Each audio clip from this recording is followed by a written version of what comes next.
morning. I am very happy to see so many young people drawn into the system, drawn into this organization, and going into a very systematic procedure. Very nice.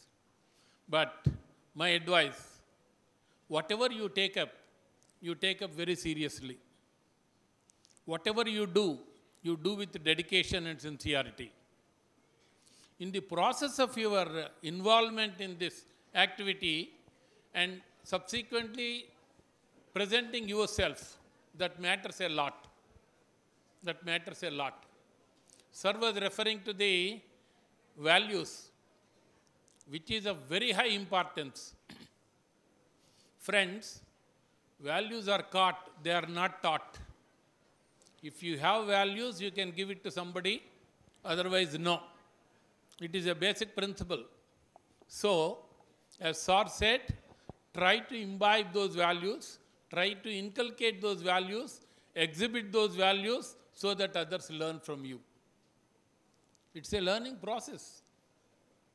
So first you inculcate them, then only you can be a successful outcome, successful leader, successful debater, successful speaker, whatever you take up.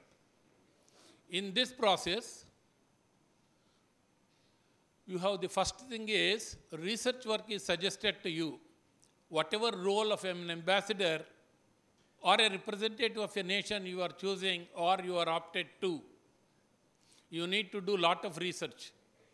First of all, try to know what is your role. Then only you can present yourself. Don't take it easy. You have to do a lot of hard work in the primary stage of research and identifying the problem. But I call it as a challenge. Problems are not there, they are only challenges. So my advice is you identify the challenge. To know that, you should go in very deep into the traditions, customs and way of life of a particular country, whatever country you are representing.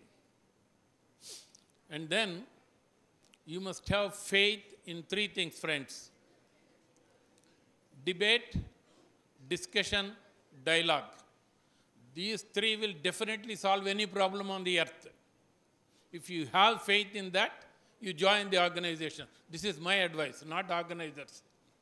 Unless you have faith in that, there is no use of continuing here.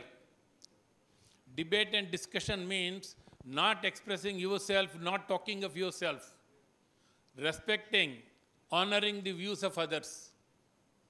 And presenting yourself. You cannot be a leader unless you listen. Maybe that's why we got 2 ears and 1 mouth, Mark Twain said.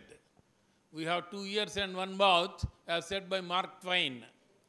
That's why, unless you listen thoroughly, I don't call it opponent, but the other person, what is he saying? You understand, and then present yourself. Is it so easy to present yourself, representing a country? You think it?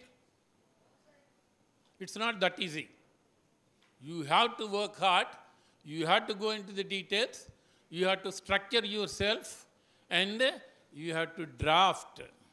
Your writing skills are very, very important.